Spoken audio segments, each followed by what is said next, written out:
Allahu Akbar, Allahu Akbar. Ashhadu an la ilaha illallah. Ashhadu an la ilaha illallah. Ashhadu anna Muhammadan Rasulullah.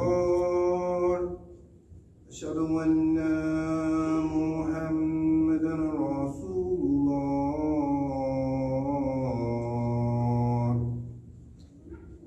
Hayya ala salah.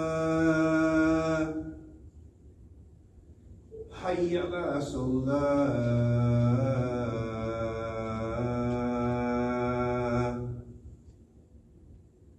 Hayya ala falah.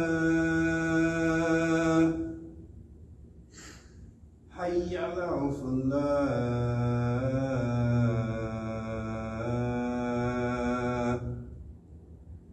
Allahu Akbar, Allahu Akbar.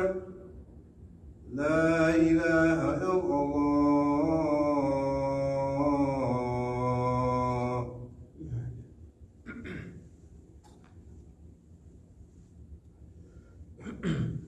Bismillahirrahmanirrahim. Alhamdulillah.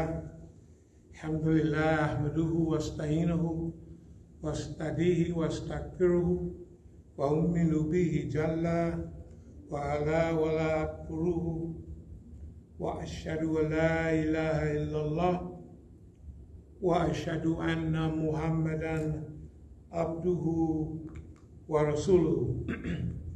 Arsalahu bil huda wa dinil haq liyudhhirahu ala din kullihi walau karihal mushrikun. All praise belongs to Allah.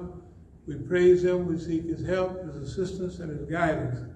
We believe in Him and do not disbelieve in Him.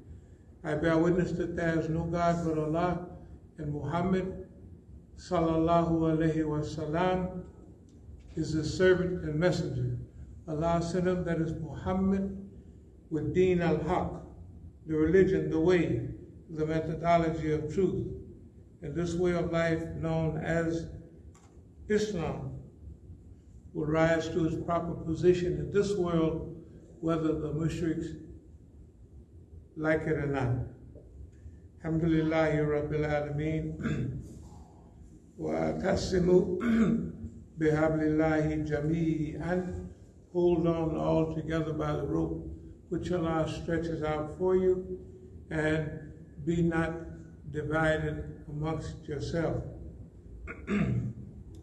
Bismillahirrahmanirrahim. Alhamdulillahi Rabbil Alameen. Dear believers,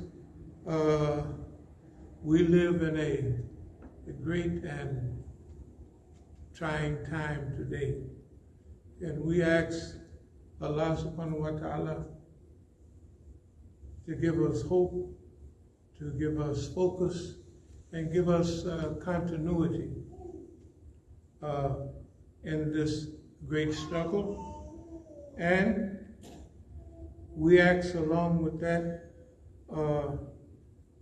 our small dedication, that if we can be given the strength to remain in Islam, to remain firm, Quran and Hadith, that we will do with Allah's help all that Allah give us the strength to do. أقول قولي هذا واستغفر الله لي ولكم.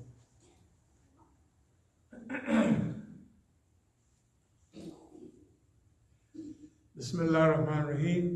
Wal asr innal insana lafi khusr illa alladhina amanu wa amilu salihat wa tawasaw bil haqq wa tawasaw bis sabr.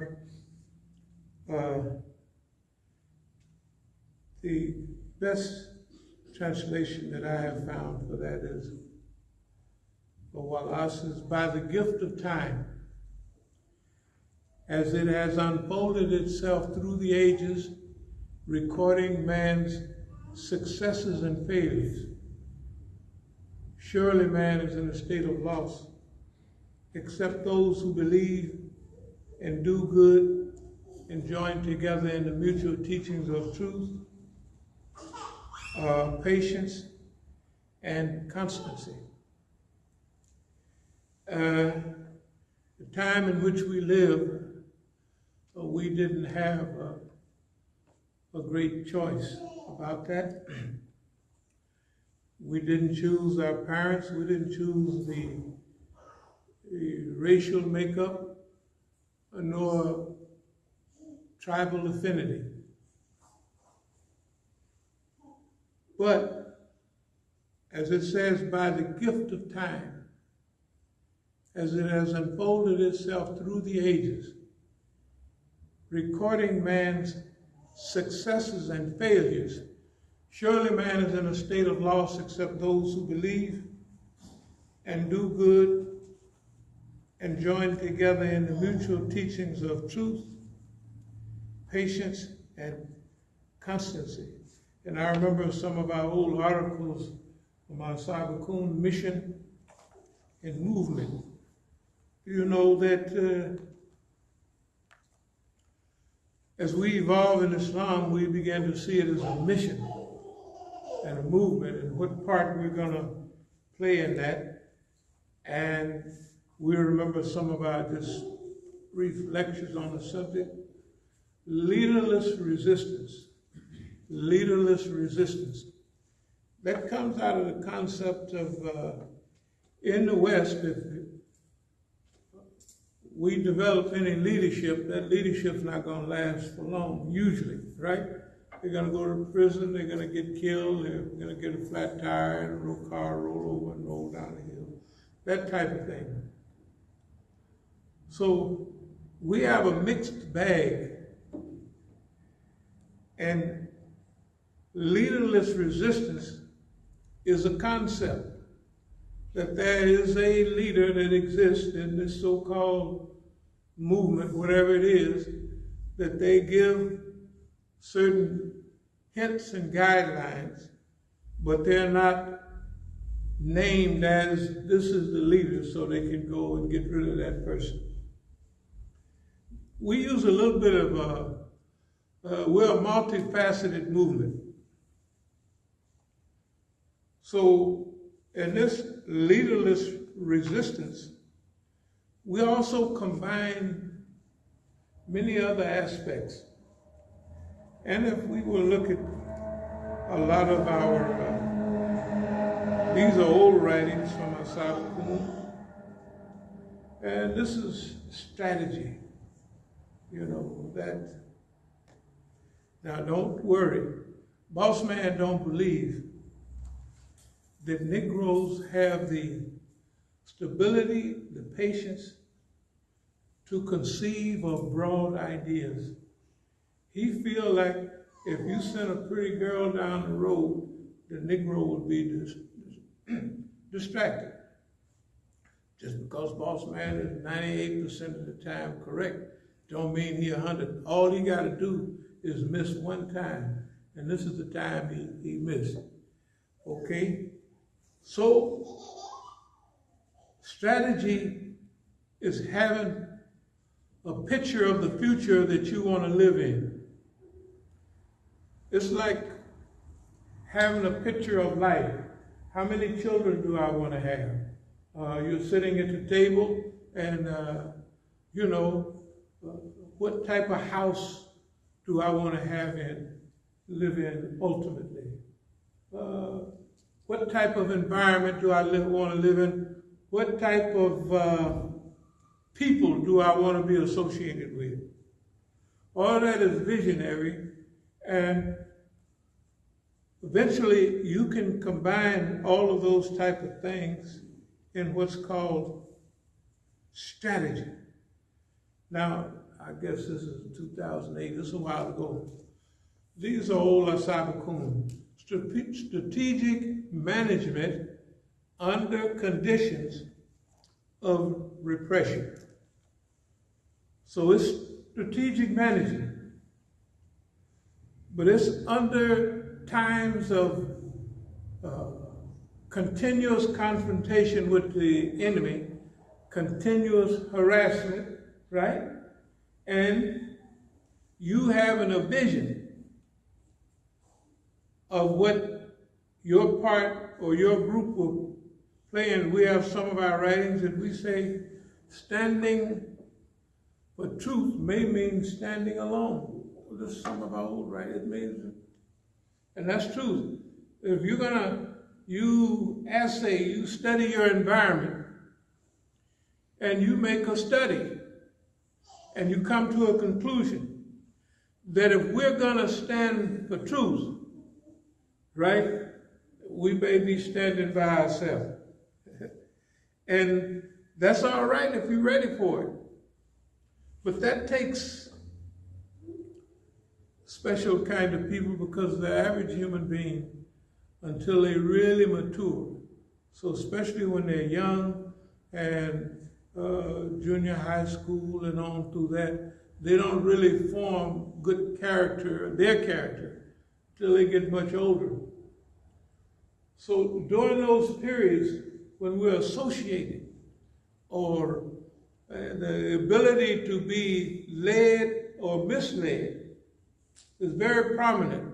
In grade school, the most popular guys are the biggest mess-ups, right? The best football players, which I want to be, while they're technically historical, scientific, engineering dummies. They don't know nothing about that, right? So let me imitate that, and therefore we'll grow up with a whole generation of scientific dummies, right? Because all of our heroes were great football players. Boy, they could run in a hot minute. But they were technical. They couldn't build nothing. They were technical dummies, and they did it mainly for themselves.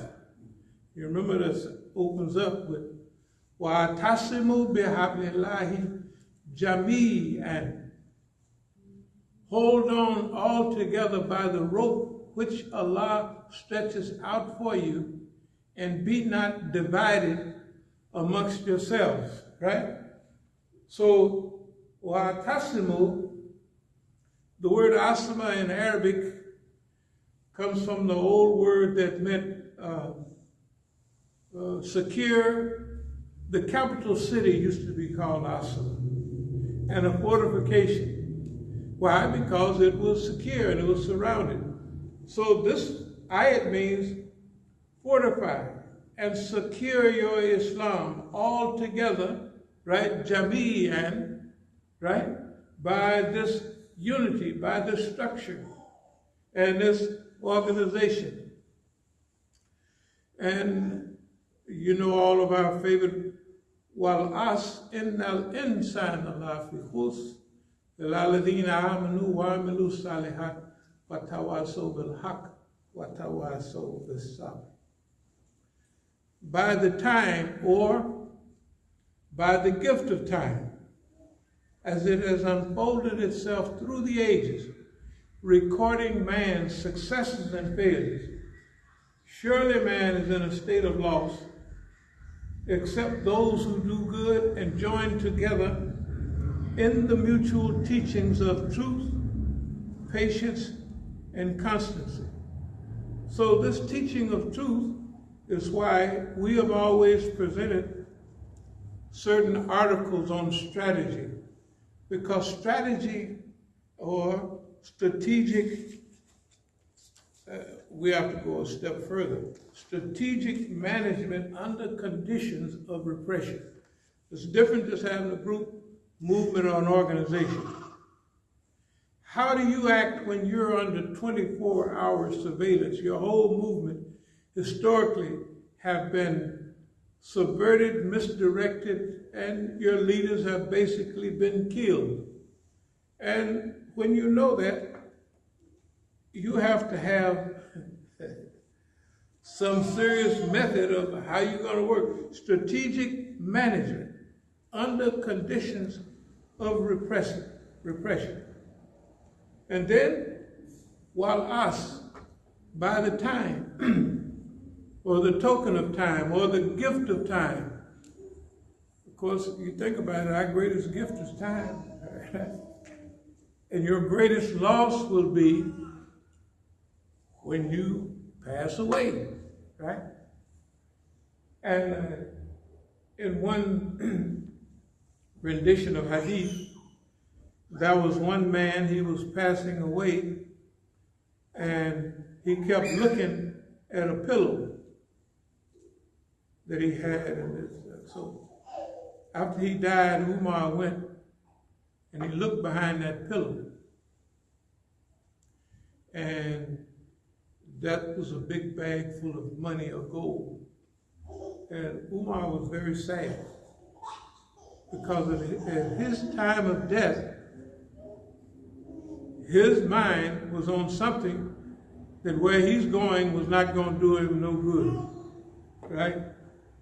And Imam Ghazali is a proof or as an explanation. They asked him, "O great scholar, what things should we possess?" He said, "That which you don't lose in the event of shipwreck." What is that? Suppose, you know, they don't have as many as they used to, but imagine them old rickety sailboats back thousands of years ago. If a strong wind came, it was all over for the crew and you too, right? So in those days, shipwrecks were very common. Last shipwreck I remember on the news was the Andrea Doria in 1956, but they even had some since. But it's way after the Titanic and all that. Why? Because ships are so well built now, right? But if the ship go down, what you gonna save? Suppose you got a big bag of gold tied around you and it's weighing you down, right? Or you got silver bracelets all on this side of your body. Well, what are you gonna do? You're gonna cut that loop with that gold and let it go, because what thing should I possess? That thing that you don't lose in the event of shipwreck. You should possess yourself, right? Be in possession of yourself. And now we have to be very cautious during the time in which we live, because our goals is, our goals and our hopes and our dreams and our aspirations might be a little bit different from other people in our environment. As Muslims, we didn't immigrate here, right? And we've been here all along. The only people who was here when we got here was the red man. And you see how he was treated. And he wouldn't work too hard, so they went and got us and brought us here and put us on the plantation, right? But we have been here constantly for all of those centuries and all those decades. So when we think about while us, or by the time, or by the gift of time, as it has unfolded, as history records itself now. You're listening to history on the radio right now, and it says this has happened in this country, that country, and you can hear that the United States is in a steep decline. Not only is it in a decline, but it's running around grabbing the people who are on their job, grabbing the Chinamans, starting trouble with them, running up next to Russia, talking crazy to them, right? And then Iran and everybody else in the world, right?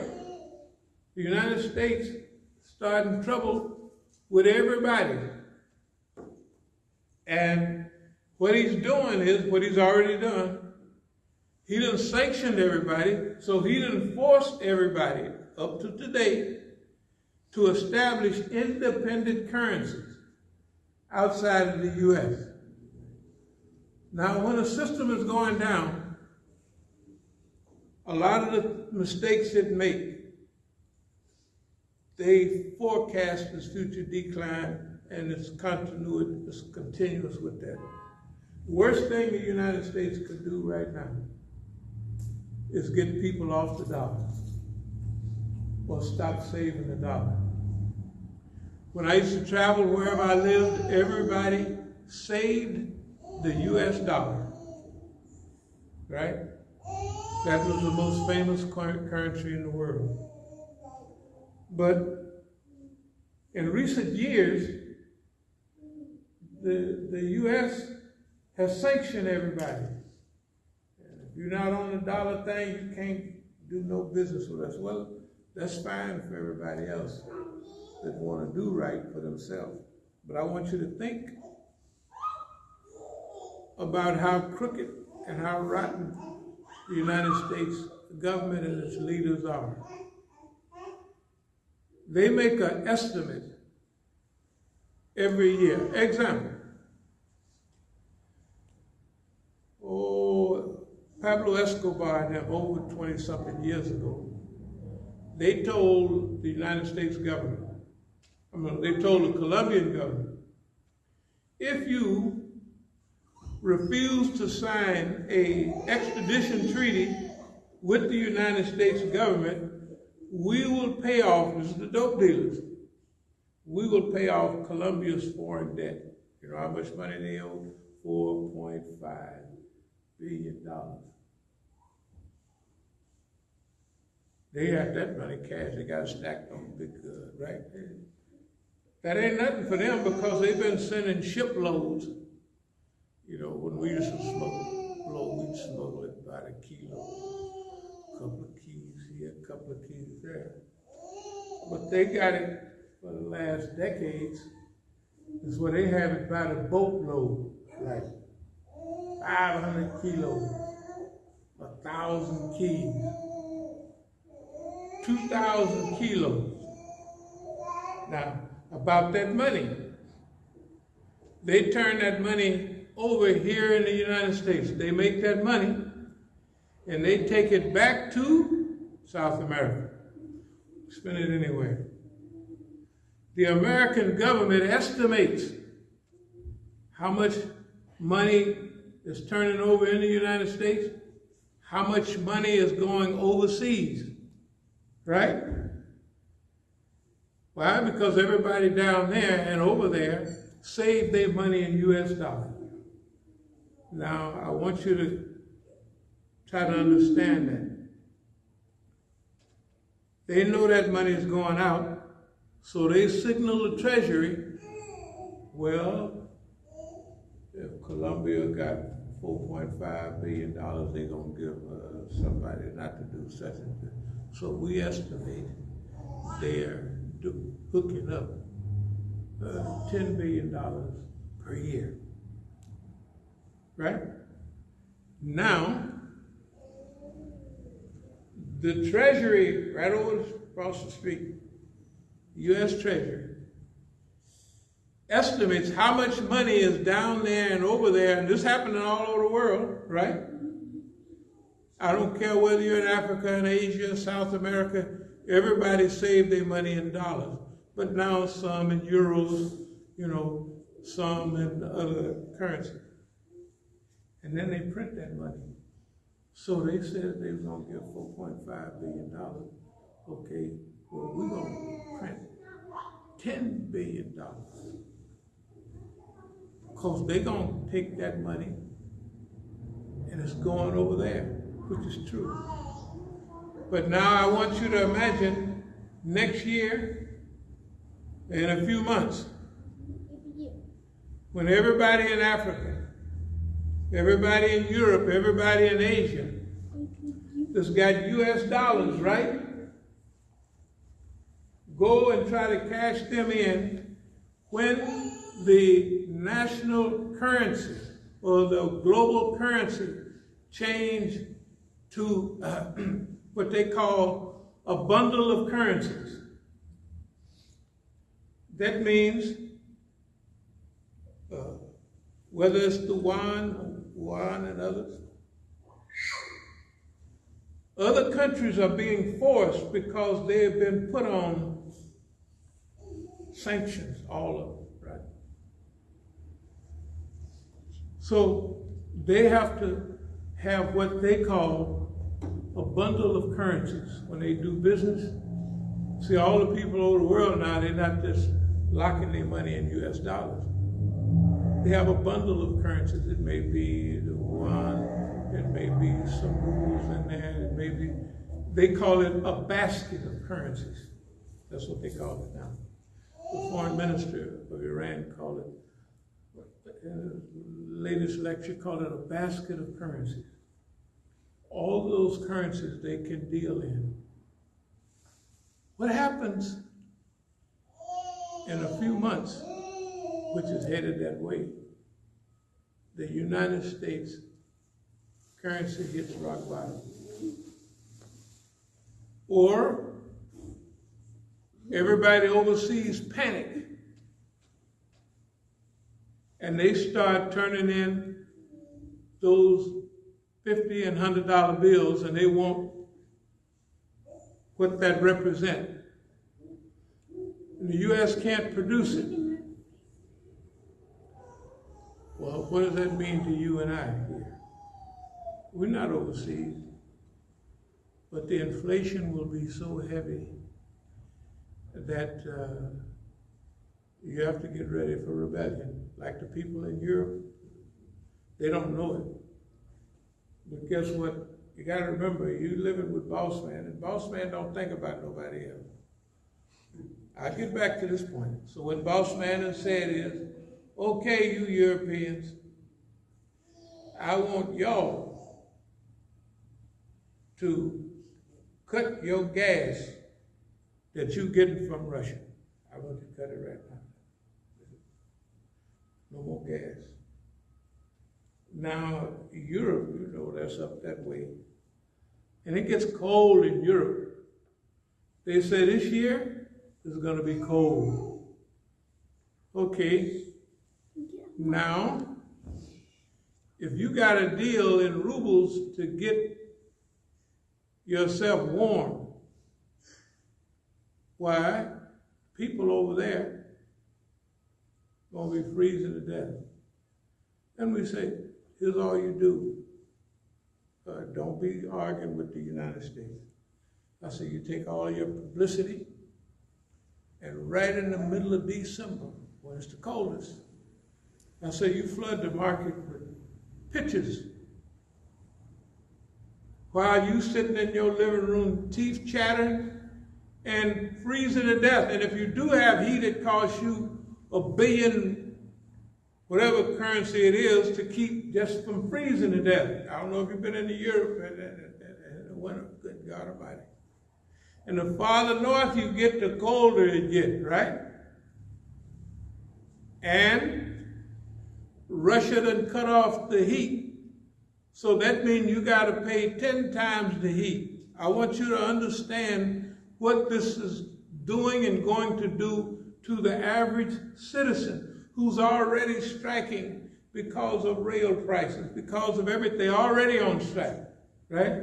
Okay, I want you to think when these slick Chinese and Russians start putting in all they print, nice looking white women laying out on the beach in 100-degree weather while they freezing. Right? See, they won't listen. They have to learn how to listen to the Negro. That's what we say they should use. Don't argue with boss man no more. Don't do nothing to him. You just pull back. You got this winter coming, knock him over this winter. You're not already whooping him bad, but here's all you do. Get your crank and press rolling, and you'll fly delivers, and you'll be out in front of every place, passing out flyers at every subway station. In Europe, in December, with pictures of white Americans laying on the beach in the United States while they're freezing to death in Europe, and the Europeans didn't want to go to war. America, now this is what boss man think of you. Look at him and his girls, boy, they laid out scanty clothes, boy, look at them palm trees. And see, for Europeans, palm trees remind them of heaven. I don't know why they just All you gotta do is say it's palm trees there. They ready to roll. They like that. You show them palm trees in LA, down in the desert, and them people laying out there almost nude and naked, and they having a $50 zillion, or whatever they're paying on gas bill. This is the type of warfare. See, when we talk to people, this is what we tell them. Y'all waste your time, Bob. We tell the gentlemen, if they want to send a poor old lady from California out there, Miss Pelosi, so let her go. Don't start shooting and acting a fool. Just lay back. So you listen to the Negro, if he been fighting boss man all this time and still alive, just think about it, they're still alive and laughing and talking. It ain't absolutely crazy, because the boss man, he'll fix your stuff up so you'll be either leaving or want to leave. Now suppose you just stick here with him. But you stick here with him, you're able to tell everybody else, now this is how you deal with it. But all they got to do is get used to it. The others, I know we don't have no influence on nobody, but they say Iranians be listening to us, Hezbollah be listening to us, because they have people in meetings that I remember it's been decades ago. Walk in, and the whole guards sitting there from Hezbollah, and they look up, the guards, and they smile, yeah, that's homeboy there. They look at each other like there's homeboy there. Now, when we was over at the other place, they sent us a letter with, I don't know if anybody remember that, with the Hezbollah logo. I told them, I said, I like y'all, but I'm in the United States. You don't have to write us no letter telling how well we cooperate and how much we like each other. I said, just wait till I come for a conference and just do it like that. Because they was actually sending them. In fact, I read a couple over on the 8th Street. Had showed everybody, like right there, Jum'ah. This is from Hezbollah. I said, I hope they don't do this no more. But I mean, you just think about it. Good God Almighty. And then when we come back, the white folks take my phone, and they be taking all the pictures. And then they see all the cards you have. The Imam from Russia, and the Imam from, you didn't know they had a lot of Muslims in Russia, and even in Ukraine and all of that. And they be, one day I was there, it was the Ukrainian lady, was working to just come here. She was working as a, border guard, whatever they call them people, customs. And so the ones in English, the handouts in English was the same color as the ones in Russian. And I got a stack of the handout. When you have a big program and they have handouts for the speeches, lectures, so I got all the ones they was there in red, but the ones in red was also in English, but they was in Russian. And the Ukrainian lady was on the border guard here, and they speak Russian too. She said, those are in Russian. I said, tell you the truth, I didn't even know they was all the same color, so I just put them there. But I'm telling you, they got to clicking, and then they would take my phone from me sometime while they were searching me. And when they take it, it'd have 2%, because you've been overseas. And then I come back and plug it in, it says 74%. That means they looked at everything on the phone. So, of course, we know they're going to do that, right? Of course they're going to do that. So, boy, remember the little story I was telling y'all about Hansel and Gretel? Y'all got to read nursery rhymes, you get a lot from them. Hansel and Gretel, to make sure they didn't get lost, it's a Danish thing, they dropped little crumbs along the way, right? And so when they wanted to get back to where they just followed the crumbs. That's Hansel and Gretel. Now, if you want to whoop boss man, you whoop him with stuff he don't expect. Right? That's why we love the old Negro. He used to laugh at the Negro. Oh, tar baby. You know, and all that stuff. Right? You have to use what Allah gives you. He don't, let me put it this way. And I'll move toward a close because I don't want y'all to be here all day. But they have the mentality that we grew up in. The firm black nationalist militant. So at that time I was right in my 20s, teens and 20, early 20s, so we all militant. But I noticed that the biggest gain did not come from our era. I used to sit and listen to my father. He was born in 1900, and all his friends was his age. And they used to talk about, see, their favorite champion was Jack Johnson. Not Muhammad Ali. We was all down with Muhammad Ali. But Jack Johnson, that's all they talked about. Jack Johnson, guy after the fight went down and told the white folks, give me some coffee black as Jack Johnson and some eggs beat up like Jim Jefferson. They hung the brother, but I mean, you know, he still got the point across. The great white hope.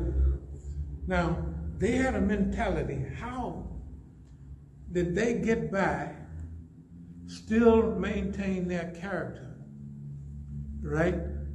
With what they did, with what they was dealing with. We couldn't understand that. And I studied that. So I combinated everything. I used what I learned from them. I used our black nationalism from our era. And then I combined it with Islam.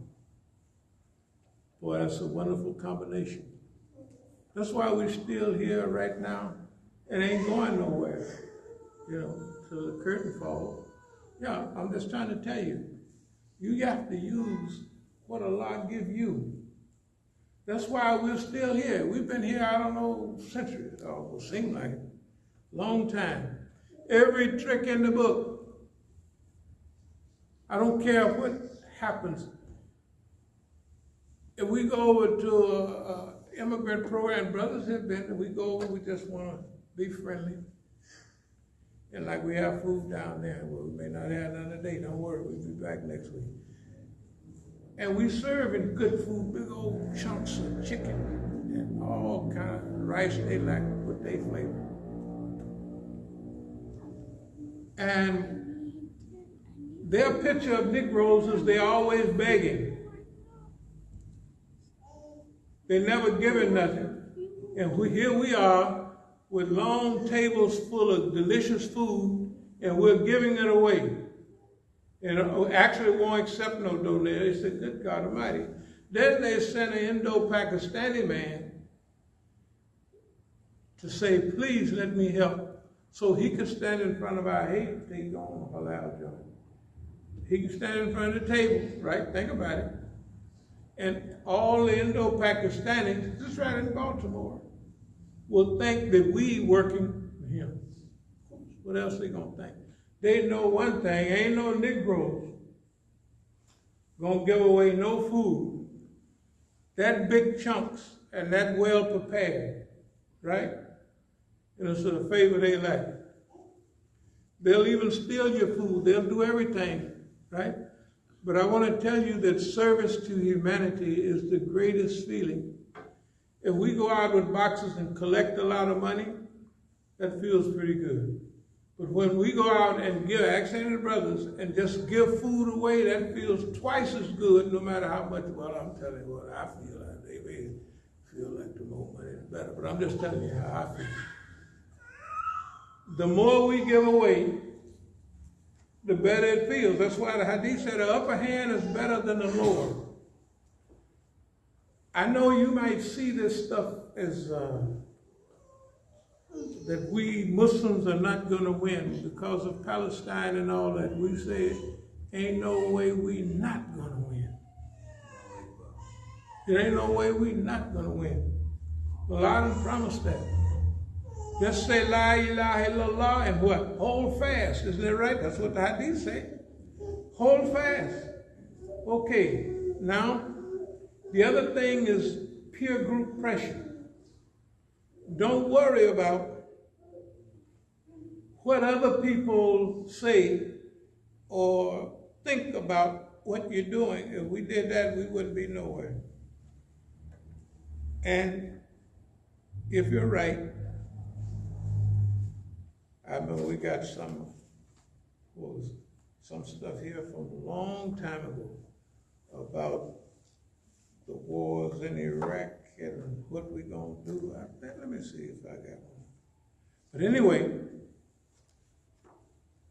we've been predicting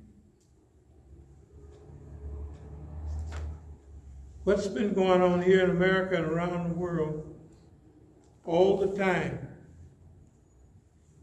We are not from the Negro movement that feels sad because we're not invited to be the main spokesman on their platform and on their show, right? We was on their circuit for years. But when they pull the plug, you pull the plug, right? A lot of people are addicted to other people's popularity. And they sell what Allah gives them, their birthright, for a miserable price, small price, right? That's the difference between us and the so-called Negro community.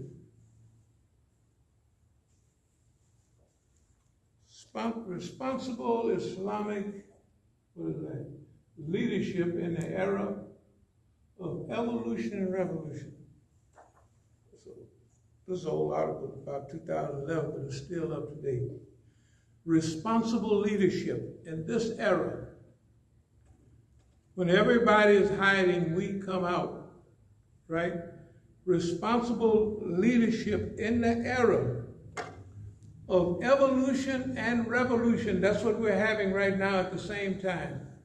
Evolution is something that usually moves a little slow, and it takes its generation, transgeneration.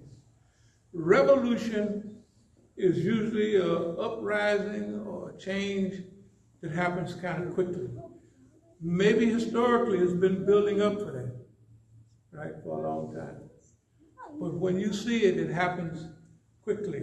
We expect that to happen soon. But we're going to stick with a process. Well, I read it last week. Not only strategic management under repression, but management style of Prophet Muhammad sallallahu alaihi wasallam. And I'll give you a few hints on that and then we'll close. Number one, don't lose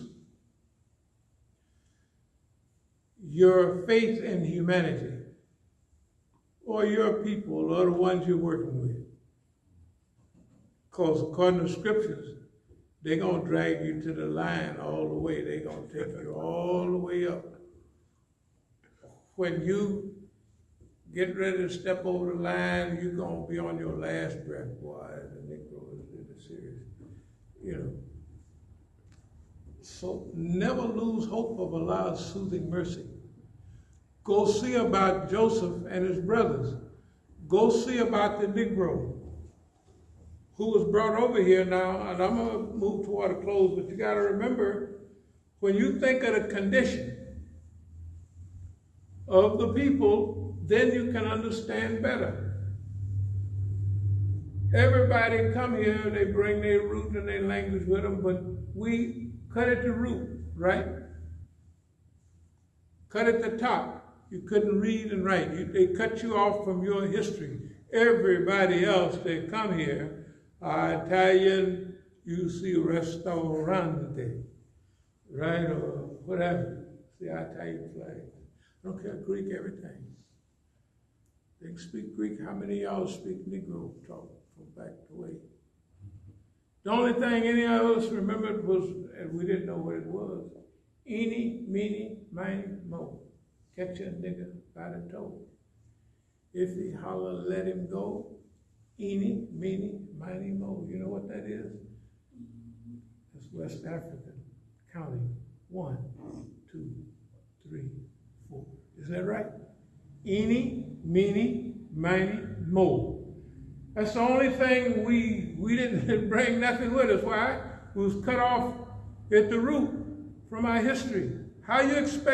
What would you expect us to do? You don't have no knowledge of family life and structure, and you come out of a period of slavery. What is that period of slavery? That period of slavery is, well, why did Negro act so funny with children? Well, suppose you are male, and any attachment that you have with your wife at that time, from jumping the broom, or your children, the master can load them on a wagon and sell them anytime. Isn't that right? There ain't nothing you can do about it. So guess what you're going to do? You're going to get a little detachment. They ain't studied Negroes enough. Why the Negroes running around acting a fool? The white man, it's him. You blame it all on the white man. That makes you feel better. But it's true. I'm telling you. Think about it. There's your wife. There's your children. There's the power structure. They can sell your family and you can't do nothing about it, right? So what kind of mechanism, protective mechanism, you going to do for yourself? Develop. Not to get too associated. Not to get too close until after slavery. I tell you, in 1936, they said 76% of African Americans was all married, more than white folks. And even in 1970, it was still like 70% married households, right? But that holdover from slavery, right, where I can't get too, this is not a psychological, you read this to yourself, this is a feeling. What if I get attached to my children? You know, a boss man can come by and sell them, which he probably will. You know, better. And the children, they're getting big now. They can work. I can sell them. They can big money, right? And you can't do nothing about it. You're a slave, right? Okay, so if you wonder why Negroes, as soon as they get 2, 3 children, he pick up and run off. Yeah, like a lot of Negroes do now. You can't blame everything on lazy old Negro males. That's part of that's true now, don't get me wrong. But why you don't get attached to family? Because it's bred into you. Anytime, they may come take them away. You don't know. Or even nowadays, they can take me away. They definitely can take me. I'm headed to the penitentiary next week, automatically. I don't care what I do, right? Even if I have a master's PhD degree, I put it on my wall in the cell house, right? So it's a defense mechanism, right? Cut off at the top. Cut off the extra knowledge coming in. You gotta study why we act the way. No new knowledge coming in, right? No historical knowledge. That's why they could tell us as kids, eeny, meeny, miny, mo, catch a nigga by the toe. We didn't know they was counting. We had no idea that that's West African style of counting. 1, 2, 3, 4. No idea, none whatsoever. And then, suppose you was lost, gonna get lost and way out in some, man, he get lost in Timbuktu. the greatest seat of knowledge and people for our people. Isn't that right? And that in those days meant lost. Timbuktu. So you'd never read up on it, never study up on it. So we give the Negro a medal of honor of surviving and only being 87% crazy, not 100%. Because white folks would be 300% crazy. You ever see white folks when they have a little tragedy? Oh, God!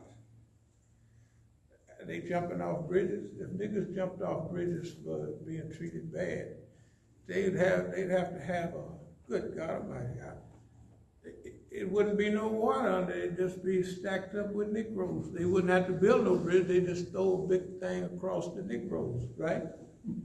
If we felt bad about the things that run other people crazy. Oh, they took my children away. Oh, well, they shot my uncle. Oh, you ought to hear Euros on the radio. They be sad. We're not saying it ain't nothing, because it is something. But in comparison, tell the truth. You said, boy, white folks be really upset and sad. I'm not saying they should be treated like us, but they should understand, do research. Why? And you should too. Why? There's the Negroes right here. We can stand right there and watch. Right there at the window, at a Negro.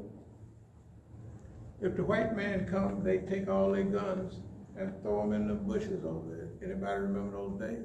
They throw their guns in the bushes. The Negro come by, they blow his brains out. By the way, I'm not going to change the subject, but I had an experience right here a few months ago. There was a car all shot up right out there. And I was walking right by the time I got to the mailbox in the corner. I mean, no time to move, no time, you know, if it would have been after me, I'd have been a goner. That's the way it is. It was after a guy, I took pictures of, there was 7, 8, 10 bullet holes in the car there. But I didn't see nothing, so nobody listening to this think I saw. I didn't see nothing. Let me repeat that. Only thing I saw was a black hand with one of them blue gloves, the blue plastic gloves. I couldn't tell what was in the hand. See fingerprint, nothing. I don't know nothing. But one thing I thought about, so boy, you better just keep on doing like you want to do, because ain't no sense of being scared. Because if you get a hit on you, you ain't gonna have time to remember or hurt or nothing. You're just gonna be one dead brother. Because this, I mean, I'm telling you, I just walked around. Right there. I went to the mailbox right there. And then it was right there. I mean, you ain't even got time to duck. So, should it make you scared? No, indeed. I said, boy, I'm gonna get busy because I may be leaving here soon. And what does it say? You're gonna get a book of deeds, right? Some gonna get their book in their right hand, isn't that right? Some gonna get it in their left and it might be way back here. Okay, now, I'm gonna move toward a close, but we don't have charge of a lot of things. But in this ayat that I started with, well, us, by the gift of time, as it has unfolded through the ages, recording man's successes and failures. So we have time to think, and to plan, and to organize, right? And the first thing is your niyyah. What do they say in the West about intention? The road to hell is paved with what? Everybody remember that? Good intention. They're trying to cut you off at the road. Why would they come up with something stupid like that? The road to hell is paved. For them, it probably is, because they ain't got no good intentions. But if you got good intentions, your intentions form the way you're going to head, isn't that right? It helps you form your goals and methods. What I'm saying, to you and I, dear believer, we're on a roll right now, and it might be a handful of people here, but we're not swallowing that soup that they passing out at the other centers around town. No, sirree. We're not swallowing it. We're not going for it. We don't read about it. We don't, and it's nowhere. Then they got some of these tough Negroes, oh boy, with the short pants. Now, one of them I met out there when he first came here. I said, well, that's nice meeting you. And he turned his head. He would shake my hand. I said, oh, no problem. And then the hadith say, the Quran actually, it tells you to give in charity. But the hadith says, even a smile, right? A good attitude, right, is a charity. And these Negroes never saw that hadith. Why? You ever see them? They roll their eyes at you like, I don't know for what reason. It ain't no eye rolling stuff I read about in the Quran hadith, but I know what it means. They roll their eyes and puff up. And the hadith, this is the early hadith, folks. But the hadith tell you, if you can't give me no money, smile at me. Isn't that what it says? Everybody remember the hadith? If you can't give your brother or sister no money, smile at them. That's good, right? If you so poor you can't help nobody with physical, just smile at them. They give you the opposite. The hadith they read say, I remember what they say, but I ain't gonna go through it. If you around people like such and such, which is us of course, then, you know, they headed the other way. Well, in closing, I would like to say that we're a part of a crew. وَأَتَصِمُوا بِحَبْلِ اللَّهِ جَمِيعًا. Hold on all together by the rope which Allah stretches out for you, and be not divided amongst yourselves. Now, we may miss a lot. We don't miss that one. You know what I'm saying? And the last thing, وَالْعَصْرِ إِنَّ الْإِنسَانَ لَفِي خُسْرٍ إِلَّا الَّذِينَ آمَنُوا وَعَمِلُوا الصَّالِحَاتِ وَتَوَاصَوْا بِالْحَقِّ وَتَوَاصَوْا بِالصَّبْرِ. One of the great scholars, he wrote that, well, us now. He heard an ice seller in the market saying, please come by my capital because it's melting away. Now, if you live in a city like Tehran, there's mountains right up there, but it gets real hot, you know, especially about now. And you could go up the mountain and, you know, with a wagon and straw and stuff, you could pack snow, you know, at certain parts of the year and take it down the hill. And a lot of people, that's how they made a living. And one of the scholars, when they heard this us, he said this us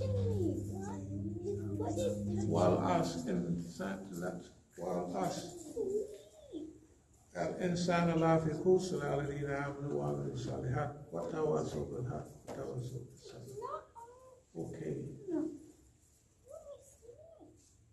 He's saying that his capital, your time, is melting away.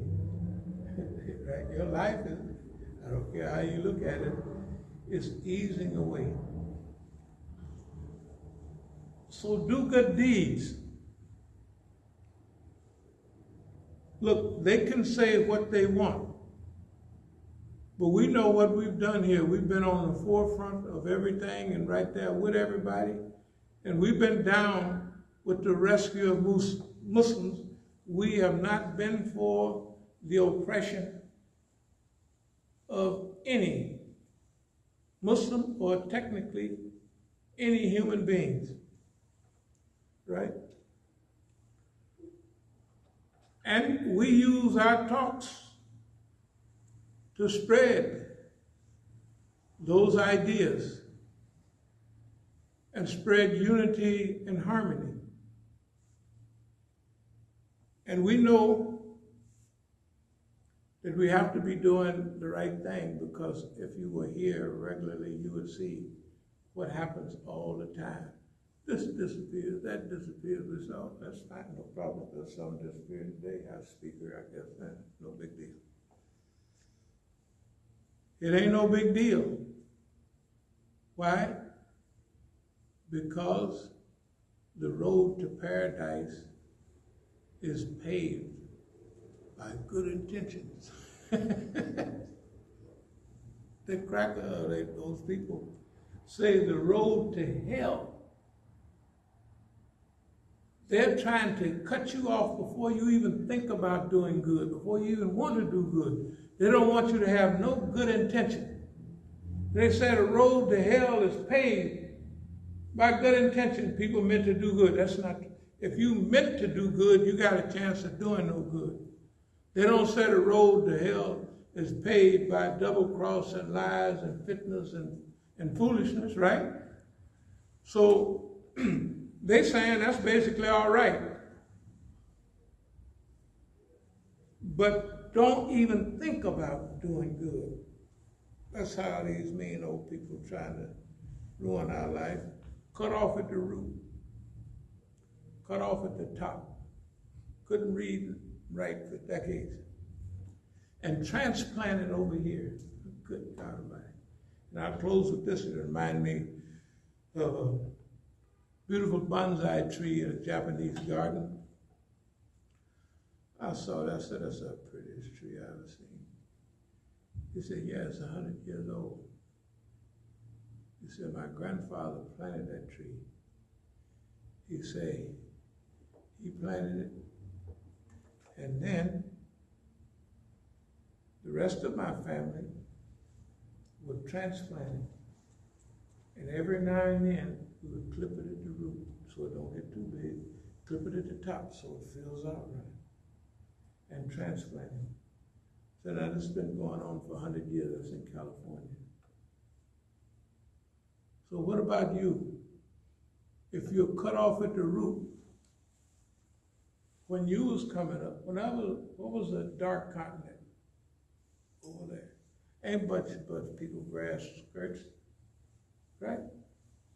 They never told you. I was a Muslim before I knew. I thought Timbuktu was a place to get lost. Not a great university, not the first college in Africa, right? Islamic college, because they got hold to our mind. And when you thought about Timbuktu, you was lost somewhere.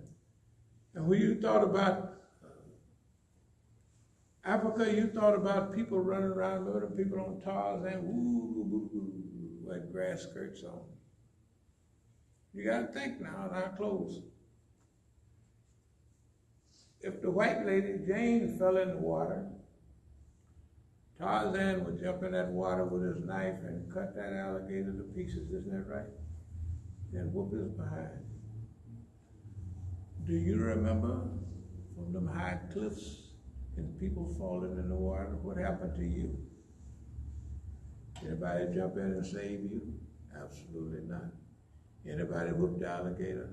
All they had was you carrying a burden for you know who, and you fall in the water and start hollering. Isn't that right? That's the way they wanted us to react. And that's the way they want us to accept life. If it's Johnny Wise Miller, he got a right and a responsibility to save old Jane. That girl got saved about 500-600 times. Okay. And you were in a cast of thousands. Remember we would say on the movie years ago, cast of thousands, 1,000 faces. You were just out there, your dreams, your hopes, your aspirations didn't mean nothing. You just sat there, you just filler for the white folks to stars and everything, right? And that's where you placed. In closing, we're not going to allow other people to place us somewhere in their script, right? Well, by the gift of time, that means we're going to write our own script. We're not letting nobody put us in, because our self-esteem, how we see, how we weigh, how we measure ourselves, right, is in our hands. And if all the other people want to stay hid, and I'll close with this, they can stay hid in the Masjid, in the old folks' home, or wherever they want to. We're not going there with them. Because we know when you feed somebody, it makes you feel good. You feel better. You do? Yeah. It feels better than if you go and get some money from somebody and raise it and buy more food with it, but it feels better. And they asked Prophet Muhammad sallallahu alaihi wasallam, do you want to be a servant prophet or king prophet? Like, you know, Dawood, Suleiman, they was king prophets. What do you think Prophet Muhammad sallallahu alaihi wasallam chose? I want to be a servant prophet. Isn't that right? Anybody remember hadith? I want to be a servant prophet. Now, it's like asking, what kind of Negro you want to be? I want to be a servant Negro.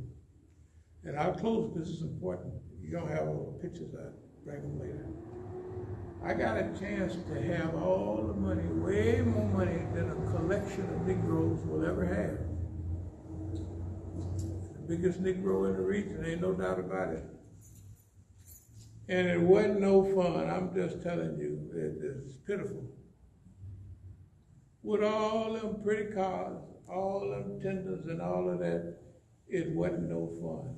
I can remember in 1970, I had one good day. It had to have been something, because you can remember, that whole year you had one day.